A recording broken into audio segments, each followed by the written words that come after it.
Hi everyone, Assalamualaikum warahmatullahi wabarakatuh and good morning. So today's lesson is about writing an email, especially writing for the workplace. So actually, the ability to communicate effectively in the workplace is crucial or essential. Why? This research is designed to introduce you to the fundamentals of successful business English writing skills. Especially this is for writing emails and writing tips.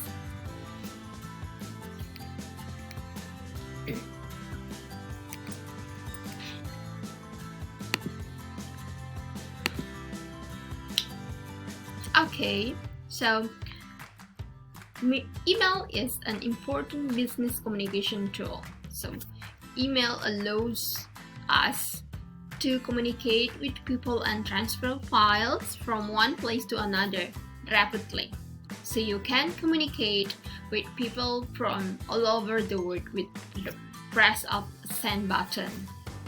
So despite how easy it is to access and use email, there are some important points that we should be aware of when using it. So the following section will take you through email procedures and protocols.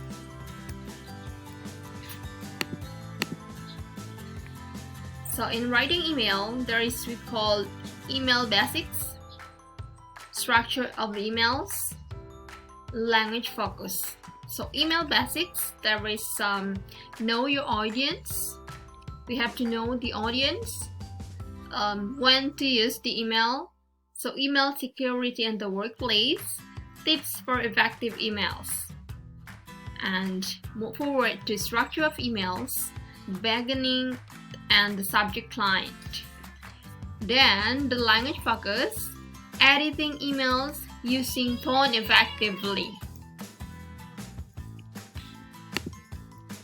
So some writing tips. So we have to write it in a clearly, concisely, and polite writing is important for successful communication in the workplace. So the fundamental writing tips covers are short and simple sentences, clear, concise language, avoiding unnecessary repetition. So remember, you don't need to repeat the sentence in the email, or no repetition. It will be not really happen in the email, especially in the workplace. Strong verbs, using bullet points.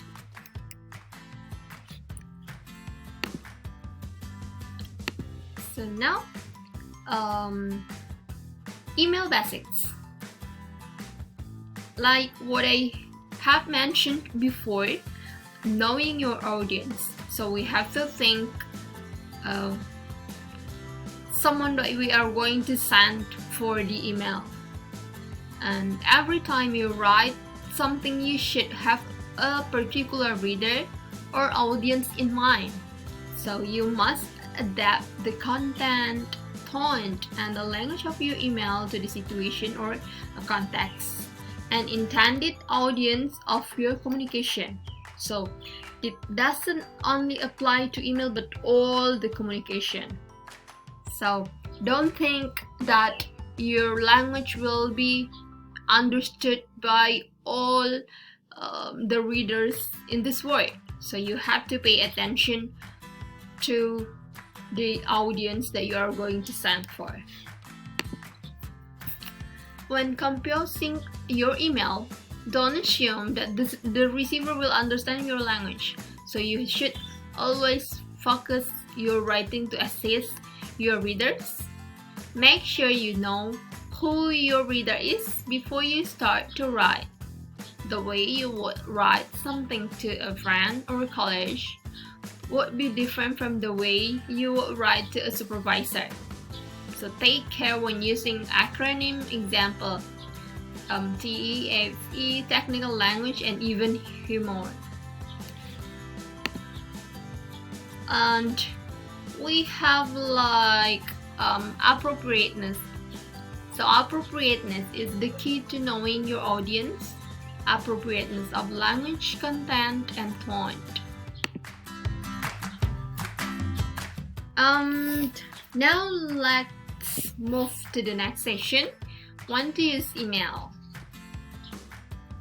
So even though email is quick and easy to use, sometimes another form of communication might be more suitable. So think about your message and the purpose it is meant to achieve.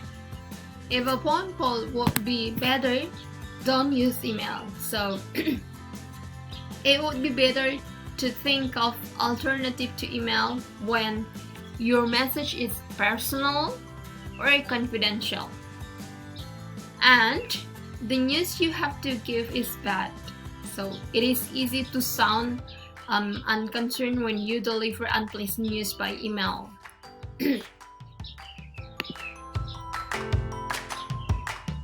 You are worried that your message might not be clearly understood, so you need to write an email. And you need an immediate response. So when you want to tell the information and you need immediate response, you probably use email to send the information. Then, think about the language barriers and time difficulties may also be factors to be considered. And then scenarios. So use the checklist to think about whether it would be appropriate to use email in the following situation. Another time, when do we have to use email? So, number 1, you need to confirm travel arrangement for a work conference to Hong Kong. This is the example. The second one, your friend's mother has sadly passed away. The third, you need to remind your college of a forthcoming meeting. And the fourth, you need to inform an employee that their services are no longer needed. So which one will be using email? Number 1, you need to confirm travel arrangement for a work conference to Hong Kong. Yes, you have to use email. Your friend's mother has sadly passed away. So remember about what I have taught before.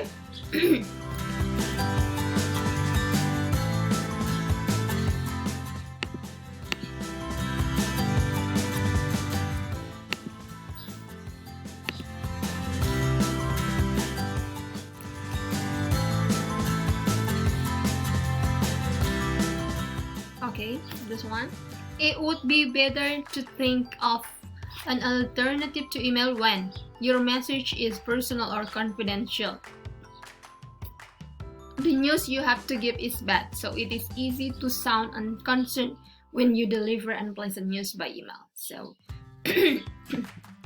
when the news is a bad news, probably you can use phone call. Because especially in Indonesia, in our condition, when we use email, is especially for the students, is rarely. So think about the news that you are going to tell. Okay.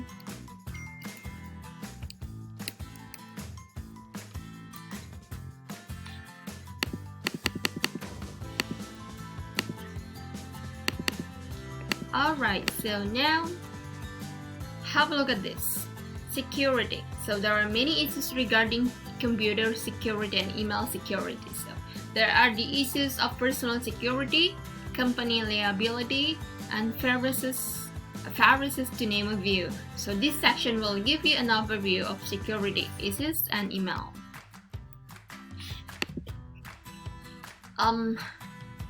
Email is a quick way to send information, but it is not secure. So if you would not be happy to have anyone else read your message or view an attachment, it would be better not to send it by email. So in the workplace, the email system is meant for business use. The most companies allow for some private use of email. However, you need to be aware of your company's email policy.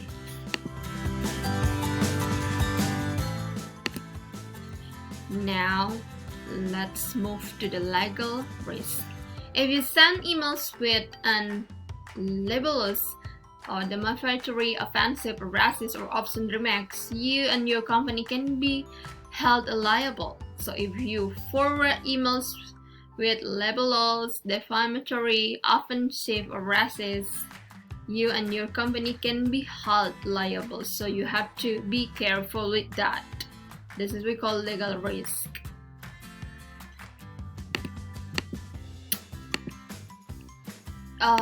Well, let me show you another structure of email. So, an email is a form of communication, like what I have mentioned before. It's such that it has a specific structure that should be used. Since reading from a screen is more difficult than reading from the paper, so the structure and layout of message is very crucial thing. Use short paragraphs and leave blank lines between them. When you have more than one point to make in your email, put the most important information first, working down to the least important. So it's gonna be like a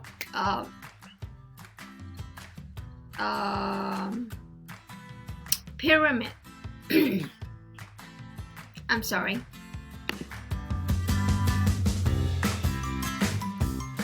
A successful email has good first paragraph. Why? Why it is a good email? Because it tells the reader why you have written the email, so they can decide whether to keep reading. It is concise and to the point. Remember, concise and to the point. It gives the most important information first. If it is a long email, it should give an overview of the entire message, so it holds the reader's attention. Example. This is one of example. Read through the following email and decide if the beginning is successful. So you're gonna do checklist. Does this tell you why the sender has written the email, so you can decide whether to keep reading? Then, is it concise and to the point? And the third, does it give the most important information first? Now have a look at this. You're going to do checklist. Over here. Do all step. Dear all, RMIT is a large university. All staff are on the email system. So there have been occasions when an email virus has been sent to our employees. Many employees were not sure how to respond to this problem. So some employees forwarded these emails to others and the virus was able to spread. So all staff should notify a technical service officer immediately if they suspect they have. Analysis, the example. So the previous email has problem with the beginning. They are too much unnecessary information. And the second, the important information comes at the end. So remember, the successful email, you have to put the most important thing in the first. Okay, so I'll see you the next example in the next video. Thank you for your kind attention. This is the first explanation about the email that you are going to learn for today. Thank you very much for your kind attention. I'll see you in the next opportunities. Bye. Assalamualaikum warahmatullahi wabarakatuh.